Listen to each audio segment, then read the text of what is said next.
Olá, sejam muito bem-vindos novamente ao Bhagavad Gita, como ele é, o Conhecimento Transcendental, capítulo 4. Hoje vamos ao verso 23. Estamos estudando, lendo, meditando, contemplando sobre o conhecimento, acerca do conhecimento transcendental. E esse conhecimento transcendental é um conhecimento que nos traz a sabedoria védica, a sabedoria dos Vedas, a sabedoria de seres que trouxeram aqui para a Terra esta condição dada por compaixão, doada por compaixão e recebida por nós com gratidão, para que a gente possa aprender acerca do conhecimento sobre Deus, sobre Krishna, sobre a Suprema Personalidade de Deus. Então, no dia de hoje, vamos ao verso 24 e estamos falando sobre o assunto que nos traz um enredamento, ou seja, um condicionamento na matéria, que são as nossas ações. As nossas ações que nos enredam, nos prendem ao cativeiro da gente estar sempre esperando um resultado e esquecendo que nós não fazemos absolutamente nada. Quem faz é o Supremo, quem faz é Krishna, quem faz é Paramatma. O que é Paramatma? Paramatma é a porção de Deus localizada em nosso coração.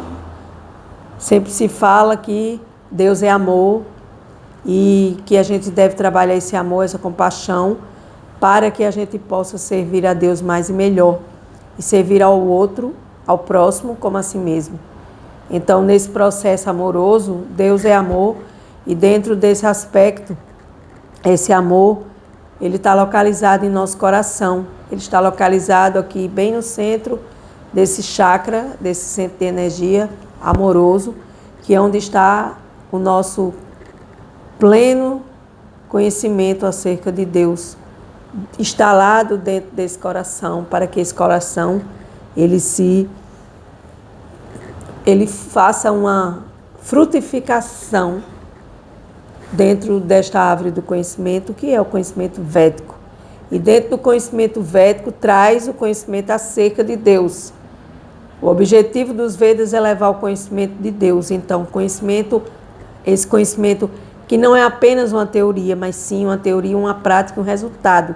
E com esse resultado a gente vai se aproximando mais de Deus, a gente vai se aproximando mais do Altíssimo, desse Supremo, que nós precisamos estudar acerca dele, porque é muito ruim você ter uma relação com uma pessoa sem você saber quem é essa pessoa. E essa pessoa é a pessoa absoluta. E aí você pode perguntar, mas Deus é uma pessoa? Sim, dentro da filosofia védica, dentro da Bhagavad Gita, os 700 versos dos 18 capítulos são falados pela Suprema Personalidade de Deus. Então, quando a gente aprende sobre esse conhecimento, a gente vai abrindo a nossa consciência, abrindo nossa mente, a nossa consciência, expandindo a nossa consciência, ouvindo com os ouvidos da alma, observando ao nosso redor os acontecimentos práticos, porque todos estes acontecimentos nos levam a Deus. E sem esse conhecimento acerca de Deus fica mais complicado, mais difícil de você entender quem é seu pai. Então se pergunta, por exemplo, Srila Prabhupada, nosso mestre maior da consciência de Deus, de Krishna, da filosofia de Bhakti Yoga, ele nos diz, se você perguntar para sua mãe quem é seu pai, sua mãe vai dizer quem é seu pai. Olha, seu pai é assim, ele age assim, existe essa regra, existe essa regulação. E aí a gente vai aprendendo, pouco a pouco, conhecendo Deus. E as escrituras sagradas, elas funcionam como essa mãe amorosa, essa mãe compassiva, essa mãe que vai trazer esse conhecimento. E esse conhecimento é o conhecimento védico, é dentro das escrituras sagradas autorizadas, é dentro da Bhagavad Gita, a ciência suprema da alma, Conheça-te a ti mesmo, né? Já dizia o grande filósofo. E sem esse conhecimento acerca de nós não vamos saber quem somos nós, nem muito menos saber quem nos criou. Então, com esse conhecimento de conhecer a si próprio e ter esse conhecimento acerca de nós, de quem nós somos, e quem nós somos? Somos uma alma. E essa alma, como é que ela vai se comportar aqui neste corpo material? Ela entra neste corpo material e ela vai executar atividades materiais aqui no planeta Terra. E como é que ela deve se comportar, como ela deve agir. Então, para isso que existe a ciência sagrada da Bhagavad Gita, para trazer esse conhecimento transcendental, para que você se conheça, conhece-te a ti mesmo. E nos versos, que nós estamos no capítulo 4, conhecimento transcendental, verso a verso, a Suprema Personalidade de Deus vai mostrando a nós como devemos entender esse conhecimento e como devemos aplicá-lo no dia a dia, na nossa vida prática. Então, eu vou fazer minhas reverências, porque sempre que inicio a leitura do Bhagavad Gita, é comum e é de praxe e prestarmos reverência ao Bhagavad Gita, a ciência suprema. Prestarmos reverência a Krishna, a Suprema Personalidade de Deus, a Srila Prabhupada, que coloca todo o significado para clarear mais o nosso entendimento. Então, reverências a Bhagavad Gita, reverências a Krishna, reverências ao Supremo, reverências aos versos da Bhagavad Gita, reverências ao capítulo 4, conhecimento transcendental. Agyana Timiranda Sya, Agyana Janasa Lakaya, Chakshu Militayena Tasmai Shri Guruve Namaha. Embora eu tenha nascido na mais escura região da ignorância, esse mundo material, o meu mestre espiritual abriu meus olhos com a tocha do conhecimento transcendental. A tal mestre espiritual, eu presto minhas humildes e respeitosas e infinitas reverências a Deus, a Krishna, a Bhagavad Gita, a Srila Prabhupada, que são nossos mestres. As escrituras sagradas são nossas mães, que nos ensinam acerca de nosso Pai Celestial, que é o próprio Krishna. Verso 24. Aliás, desculpem, verso 23. O trabalho do homem que não está apegado aos modos qualitativos da natureza material e que está situado em pleno conhecimento transcendental, emerge por completo na transcendência. Então, quando nós saímos desse apego, porque o apego, ele é vamos dizer assim, um obstáculo enorme na evolução da alma.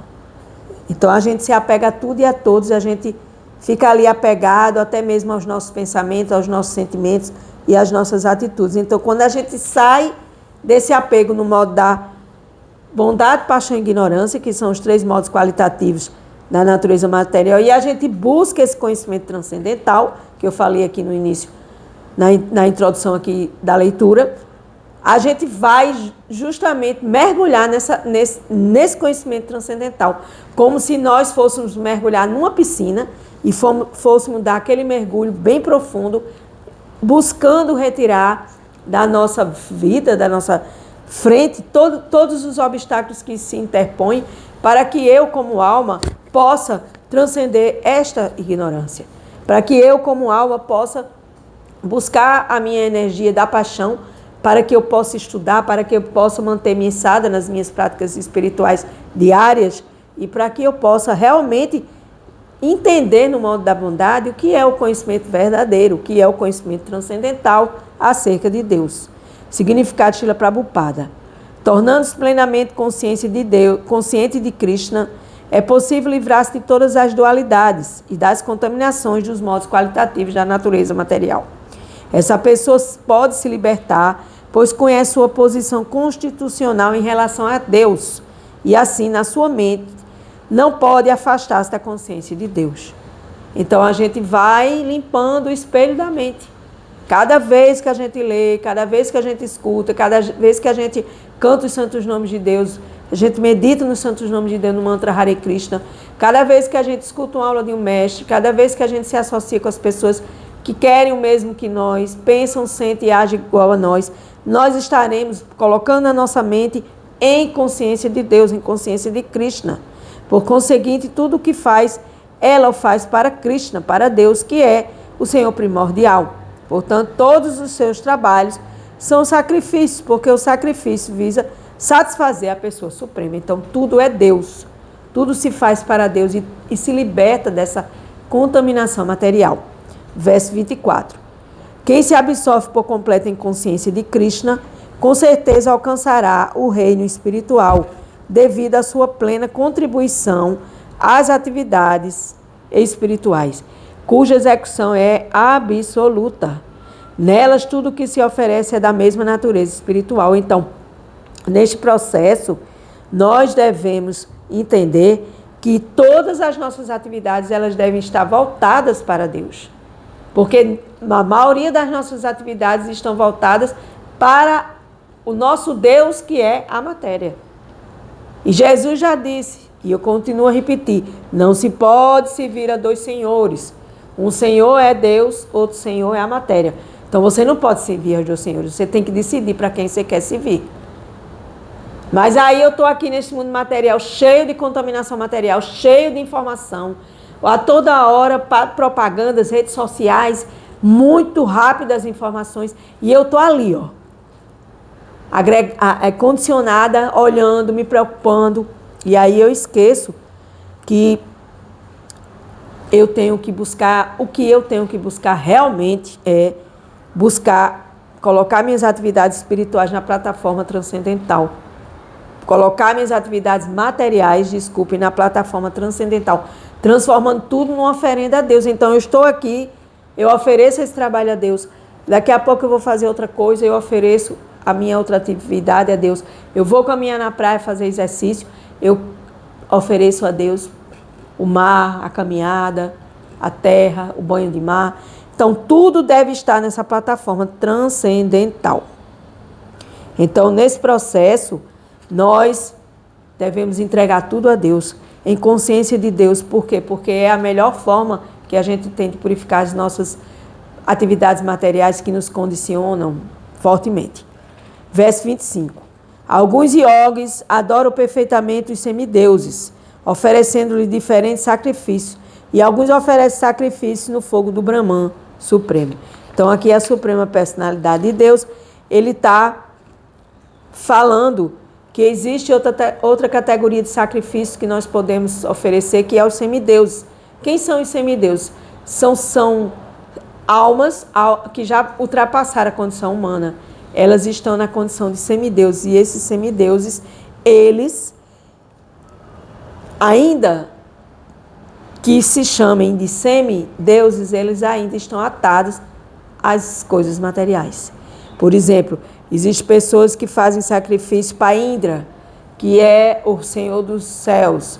Tem pessoas que fazem sacrifício para Lakshmi, para ter prosperidade material, para ter Lakshmi. Lakshmi significa prosperidade. Então, todas essas diferentes variedades de sacrifício podem ser colocadas com suas divisões materialistas principais. Aqueles que estão em consciência de Krishna sacrificam todos os bens materiais para a satisfação de Deus. Então, você não vai ficar pedindo nada para semideus. E você pode até pedir. Mas aí você descobre que se você oferecer o que você tem para Deus, você está ultrapassando essa plataforma de oferecimento a semideuses, a santos, a orixás. Você vai estar diretamente lidando com a pessoa suprema e oferecendo o seu sacrifício para a satisfação de Deus e não para a satisfação de semideuses, para santos, com promessas, com rituais, com sacrifícios. Mas, de qualquer forma, podemos também oferecer para os semideuses essas oferendas, esses sacrifícios. Então, quem executa deveres em consciência de Krishna é chamado de yogi perfeito ou místico notável. Há outros que adoram os semideuses com sacrifícios semelhantes e outros que executam sacrifícios para o Brahman Supremo ou o aspecto pessoal do ser Supremo. Porque Deus tem 3 aspectos. Brahman, o Criador, Paramatma, no coração localizado, e Bhagavan, que é a pessoa suprema. Então, você colocando todos os seus sacrifícios, todas as suas oferendas para Deus, você está pulando várias plataformas de uma só vez e buscando um atalho principal, primordial, que vai te levar diretamente para o ser primordial, que é o Senhor Supremo. Mas aí você quer fazer sacrifício para os semideuses. Então, aqueles que estão interessados em benefícios materiais adoram os semideuses, com vários sacrifícios, conforme os rituais védicos. Então, você vai fazer sacrifício para Ganesh, que é aquele elefantinho, para que Ganesh retire todos os obstáculos das suas práticas espirituais, ou Ganesh tire os obstáculos das suas coisas materiais. Mas aí você diz, não, eu posso oferecer a Deus. Por que eu vou oferecer para semideus, se eu posso oferecer diretamente para Deus, para Krishna? Então, com essa mentalidade, com essa consciência na mentalidade, você vai estar diretamente oferecendo os sacrifícios a Deus. E qual é o sacrifício que você pode oferecer a Deus? Serviço devocional. A sua consciência está em consciência dentro das tuas atividades materiais. Tudo que eu faço, tudo que eu como, tudo que eu dou, tudo que eu recebo, eu entrego a Deus em consciência de Deus. Aí eu vou estar transformando essas atividades em oferendas a Deus. E não me condicionando, querendo continuar os meus sacrifícios das minhas atividades, dos meus bens materiais, em troca de prazer material. Ou seja, Deus me dá isso, que eu dou isso, se o Senhor fizer isso, eu faço uma promessa daquilo, e blá, blá, blá, blá. E isso não tem fim. Por quê? Porque o verdadeiro sacrifício que a gente faz é a consciência de Krishna. É estar em consciência de Krishna e sacrificar tudo para a satisfação de Deus, para a satisfação de Krishna. E assim, todas as nossas posses materiais, tudo que a gente tem, não é para o nosso prazer, e sim porque foi Deus que me deu para que eu seja o desfrutador temporário. E assim eu ofereço o que eu tenho para Deus. E aí eu vou purificando o que eu tenho. Porque na realidade eu não tenho nada. Eu tenho apenas o amor que eu pratico em Bhakti, em devoção. Todas as coisas materiais são finitas. Meu corpo é finito e tudo aquilo que é material é finito. Então, se é tudo finito, tem fim, então é uma ilusão. Mas existe a oferenda eterna que vai ser oferecida a Deus. Aí sim, Deus vai receber, vai purificar e vai ficar eternamente satisfeito com esse devoto, com essa alma consciente de Deus, consciente de Krishna, que oferece para o prazer de Deus e não para o seu próprio prazer, em busca de trocas materiais. Verso 26. Alguns, os brahmacharis verdadeiros, sacrificam a faculdade auditiva e os sentidos no fogo do controle mental, e outros chefes de famílias regulados sacrificam os objetos dos sentidos no fogo dos sentidos. Então aqui a Suprema Personalidade de Deus fala de duas classes. Os brahmacharis, que são os estudiosos, que sacrificam a sua faculdade auditiva para ouvir sobre as influências sobre as informações acerca dele. De quem? Do conhecimento védico que me leva a Deus. Então, os brahmacharis, eles estão nesse processo de estudar para conhecer Deus, e aí vão usar a audição para ouvir sobre Deus. Já os chefes de famílias, que já é outra classe social, porque na filosofia védica existe 4 classes sociais: Brahmachari, Girihasta, Vanaprastha e Sannyasi.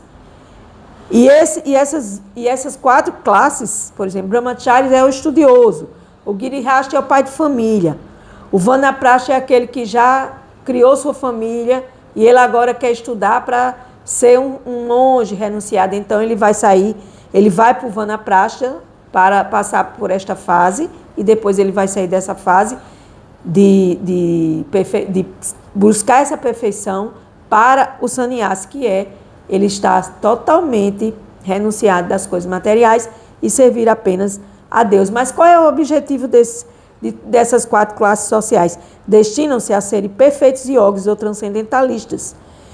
Como a vida humana não é para desfrutar do prazer dos sentidos, como os animais, as 4 ordens de vida humana são organizadas de tal forma que todos possam aperfeiçoar-se na vida espiritual. Então, a cada classe, uma relação com sua atividade espiritual. Então, os brahmacharis são os estudantes que estão aos cuidados do mestre espiritual autêntico, controlando a mente, abstendo-se do gozo dos sentidos, se autorregulando, O Brahmachari só ouve palavras referentes à consciência de Krishna. Ouvir é o princípio básico para compreender Krishna, para compreender Deus. Por isso o Brahmachari se ocupa em cantar, ouvir as glórias do Senhor. Isso eu estou falando dentro da filosofia védica, tá? Aqui no Ocidente é totalmente diferente. A segunda classe é a classe dos chefes de família, que tem alguma licença para a gratificação dos sentidos, executam esses atos com muita restrição, mas sempre executando em consciência de Deus. Vida sexual, intoxicação e consumo de carne são tendências gerais da sociedade humana em que vivemos, mas o chefe de família regulado não se entrega à vida sexual irrestrita e aos outros prazeres dos sentidos, ou seja, a função dele é estar dentro da sua família em consciência de Deus, em consciência de Krishna. A vida sexual restrita e desapegada é também uma espécie de sacrifício, pois o chefe da família restrito sacrifica sua tendência geral a gozar dos sentidos em prol de uma vida transcendental mais elevada. Então, aqui está dois exemplos dos brahmacharis, os estudiosos, e dos chefes de família, os girihastras. Por quê? Porque essas classes sociais foram organizadas pelo próprio Senhor Supremo, dentro da filosofia védica, e na Índia se executa esses tipos de classe, executa esse tipo de regras e regulações para cada classe. Mas e aqui no Ocidente como é? É uma verdadeira bagunça, por isso que a gente vê o que a gente vê. Famílias desequilibradas, um monte de filhos sem pai, um monte de filhos sem mãe, jovens tendo filhos cedo, não nem preparados para ser mãe, não sabem nem o que é ser isso, mas se entregando aos prazeres sexuais e se desregulando completamente. Então, vivemos numa sociedade ocidental completamente desregulada, sem uma organização social de classes sociais, onde cada classe social vai seguir suas regras e regulações em consciência de Deus, de Krishna. E eu particularmente acho isso fantástico, acho isso maravilhoso, porque tudo na vida para a evolução exige uma regra e uma regulação. Verso 27 para terminar. Gratidão. Outros que se interessam em obter a autorrealização através do controle da mente e dos sentidos, oferecem as funções de todos os sentidos e do alento vital como oblações no fogo da mente controlada. Então aqui está a Suprema Personalidade de Deus e está falando de como a gente pode oferecer as nossas realizações materiais e principalmente o autocontrole da mente e dos sentidos, para que a gente possa se tornar em uma alma, em um corpo autorregulado. E aí a nossa vida vai ser como uma oferenda a Deus, ou seja, como oblações no fogo de uma mente e de sentidos controlados. Porque o que a gente vê aqui no Ocidente, especialmente, são pessoas altamente desreguladas, desequilibradas mentalmente e emocionalmente. Não que eu não seja, mas quando a gente vai estudando a Bhagavad Gita, a gente vai entendendo, a gente vai buscando o mestre espiritual, a gente vai meditando no Cantar dos Santos Nomes, a gente vai limpando essa mente, esses sentidos, e vai buscando essa autorrealização, que é o controle da mente e dos sentidos, que isso é importantíssimo. Nessa passagem desse verso, o sistema de yoga concebido por Patanjali, que é um grande mestre na Índia, no Yoga Sutra de Patanjali, Yoga Sutra, Pérolas do Yoga, como se unir a Deus, Patanjali diz: a alma é chamada de Pratyag Atma, ou Parag Atma, ou seja, a alma é chamada de Atma. Enquanto está apegada ao prazer dos sentidos, a alma é chamada de Parag Atma, mas logo que a mesma alma se desapega deste gozo dos sentidos, ela é chamada de Pratyag Atma, ou seja, aí a gente vê as qualificações de quando a gente é apegado ao gozo dos sentidos e quando a gente se desapega desse gozo dos sentidos. E por que se desapegar desse gozo dos sentidos? Porque o gozo dos sentidos nos impede de nos realizarmos em Deus. Porque quando a gente está apegado ao gozo dos sentidos, a gente só quer gozar materialmente. A alma está sujeita às funções das 10 espécies de ar que agem dentro do corpo. E isso se percebe através do sistema respiratório. Por exemplo, pranayamas. Pranayama. Yamas é uma forma de relacionamento com Deus, através dos processos éticos. Yamas e niyamas. Então, pranayamas. Yamas significa para fora e niyamas para dentro. Então, quando eu respiro pranayama, eu estou respirando a respiração, o sopro vital que o próprio Criador me deu. Se eu paro de respirar, eu vou realmente sair de dentro desse corpo. A minha energia espiritual, a minha alma vai sair de dentro desse corpo. Então, pranayama é muito importante porque é onde está acoplado o nosso sistema respiratório, que é um método de yoga que ensina a controlar as funções do ar do corpo de uma forma técnica, para que, por fim, todas as funções do ar se tornem favoráveis a purificar a alma do apego material. Então, você veja, até uma respiração, pranayama, inspirar e expirar conscientemente, é uma forma da gente se unir a Deus. Então, dentro do yoga, existem os sábios na Índia, existe Patanjali, que é um sábio maravilhoso que deixou as pérolas para se unir a Deus através dos Yoga Sutras. A palavra sutra significa pérolas. E essas pérolas vão nos levar ao autocontrole da mente e dos sentidos. Por quê? Porque é importante. Os sentidos interagem com os objetos dos sentidos, como o ouvido ao ouvir, os olhos ao verem, o nariz ao cheirar, a língua ao saborear e a mão ao tocar. E assim, todos eles se ocupam em atividades fora do eu. Que eu da alma, porque a alma é o eu superior e o corpo é o eu inferior. Então, esse eu inferior é onde está localizado no corpo, como eu inferior, os sentidos. E esses sentidos, eles agem para essas funções, para ajustar o equilíbrio, para agir nesse respirar, nesse expirar, contraindo e expandindo dentro de um autocontrole, para que você possa ajustar o seu equilíbrio mental e o seu equilíbrio do controle dos sentidos, para você não se tornar uma alma e um corpo desequilibrado. E assim, quando tudo está em equilíbrio, tudo se ilumina e a pessoa ocupa todos estes na busca da autorrealização, ou seja, na busca de estar em contato com Deus, estar em contato com yoga. Yoga, união a Deus, através da autorrealização, dos processos de yogas, das 10 espécies de ar que entram no corpo e saem. Por quê? Porque tudo existe um estudo profundo na Índia, é uma filosofia profundamente rica, onde traz todo o conhecimento para que a gente possa controlar a mente e os sentidos e, através desse autocontrole, oferecer esse autocontrole para que eu possa me unir a Deus mais e melhor. Por quê? Porque uma mente descontrolada, um corpo descontrolado, os sentidos desequilibrados, jamais vão estar em contato em yoga com Deus. Eles vão estar simplesmente condicionados a vários fatores que jamais vão nos levar à autorrealização em Deus. Eu me realizo como uma alma no entendimento que eu preciso servir a Deus em consciência de Deus e apaziguar os meus ânimos no sentido mental, emocional e das minhas atitudes. Com gratidão, eu encerro mais um dia de Conhecimento Transcendental, capítulo 4, Bhagavad Gita, como ele é. Gratidão.